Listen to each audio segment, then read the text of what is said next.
मैं अपने एक जीवन का एक रहस्य आपको बताता हूं।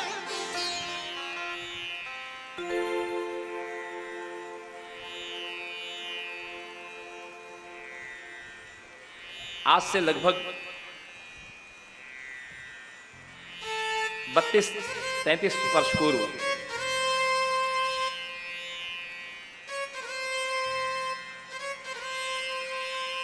मेरे घर में एक मैगजीन आई हुई थी।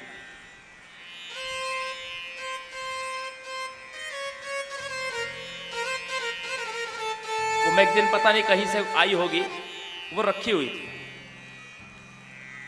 और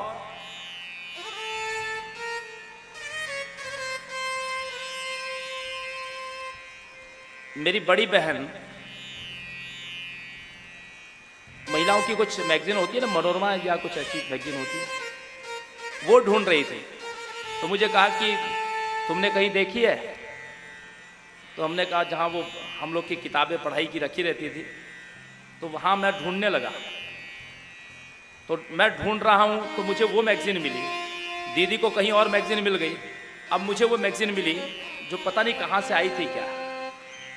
तो मैं सहज ही पन्ने पलटाने लगा। देखिए, प्रासंगिक बात है। कैसे अचानक से कैसे आपके जीवन में, मैं जब अतीत में झांकता हूं तो मुझे पता चलता है। तो मैंने वो पन्ने पलटाए तो उसमें मुझे फलश्रुति दिखी। अभी मुझे स्तोत्र नहीं दिखा, ये बताने जैसी बात नहीं है मैं, लेकिन फिर भी भावुकता में बता रहा हूं ये बात आपको।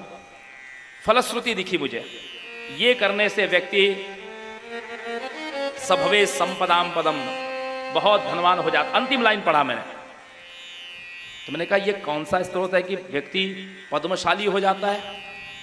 तो फिर मैंने उस स्तोत्र को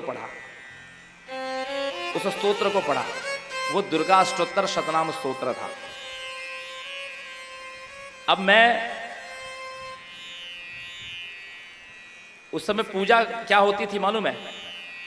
जैसे माँ को घर में पूजा न करना हो तो बोलती थी ठाकुर जी को नहला दो, भगवान को। मेरे यहाँ बहुत सारी छोटी छोटी मूर्तियाँ थी। बाबूजी को इधर उधर कोई पूजा में दान में जो देता था, हमारे घर में वो सब सिंहासन पे बहुत सारी मूर्तियाँ थी। उनको स्नान कराने में ही आधा पौन घंटा लगता। सबको स्नान कराओ, चंदन लगाओ, फिर ये फलाने जगह दिया जलाओ, वो वहाँ जाओ, वहाँ कटोरी में भोग लगाओ। इस प्रकार का कर्मकांड मेरे यहाँ भी होता था। सारी फोटो को पोछो और टीका लगाओ। हमारे लिए पूजा वही थी। मुझे लगता था यही पूजा है। तुलसी पत्र तोड़ो, ठाकुर जी को चढ़ाओ, कहीं वो सामने गौशाला के पास में कुछ गेंदे के पौधे थे, वो फूल तोड़ के लाओ, चढ़ाओ। इसके अलावा कोई जब तब कुछ नहीं था। तो मैंने वो मैगजीन से उठा करके उसको पढ़ना शुरू किया।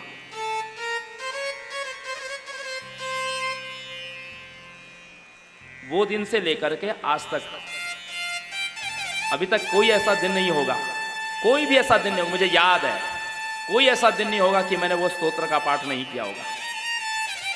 और उसके बाद धीरे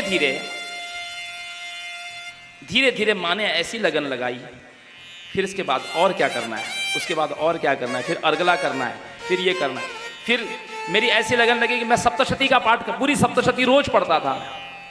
लगभग मैं 2005 से लेकर के 2013 तक ऐसा कोई दिन नहीं होगा कि मैंने सप्तशती का पाठ न किया हो। एक भी दिन नहीं। चाहे सूतक आ जाए, चाहे पातक आ जाए, चाहे मैं यात्रा में हूं।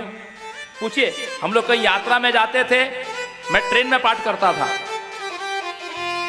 मार्ग में कहीं रोड से जा रहे हैं तो मैं कहूंगा आप लोग तब तक भोजन नाश्ता करो, और मुझे कहीं देवी का मंदिर दिखता था, मैं वहां रोक करके हाथ मुंह धो करके माँ के सामने वहां पाठ करता था। लोग भोजन कर रहे हैं, मैं वहां पर पाठ करता था।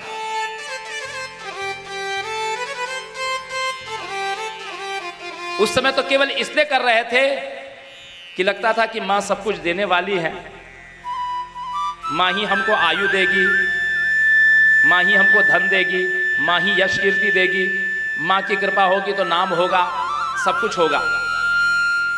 तो व्यक्ति ने, हम स्वार्थपरक हो करके लालच से लगे थे कि कुछ मिलेगा, माँ की आराधना करेंगे तो कुछ मिलेगा। उस समय तो आधा एक घंटा भी पूजा करते थे तो लालच रहती थी कि ये मिले, इसलिए हम कर रहे हैं। जब भी माँ की पूजा करे, पाठ करे, कुछ न कुछ मांगे, माँ ऐसा कर दो, माँ वैसा कर दो, माँ गरीबी दूर हो जाए, माँ फलाना हो जाए, माँ मेरा नाम बढ़ जाए। फिर धीरे धीरे माँ की जब और उपासना करने लगे, और जैसे जैसे जाने तो ऐसा लगा कि ये सब कुछ तो ये सब चीज़ का कोई अर्थ ही नहीं है।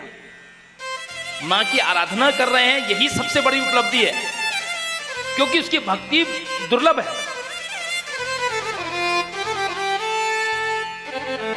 अचानक से बहन मुझे मैगजीन पूछ रही है, मैं मैगजीन ढूंढ रहा हूं, उसमें मुझे नाम मिल रहा है, वो स्तोत्र मिल रहा है, और उस दिन से मेरी लगन लग जा रही है, और ये आज मैं आपके सामने देवी भागवत कह रहा हूं, ये प्रासंगिक है। वो कहीं भी आपके तार कहीं भी जोड़ सकती है।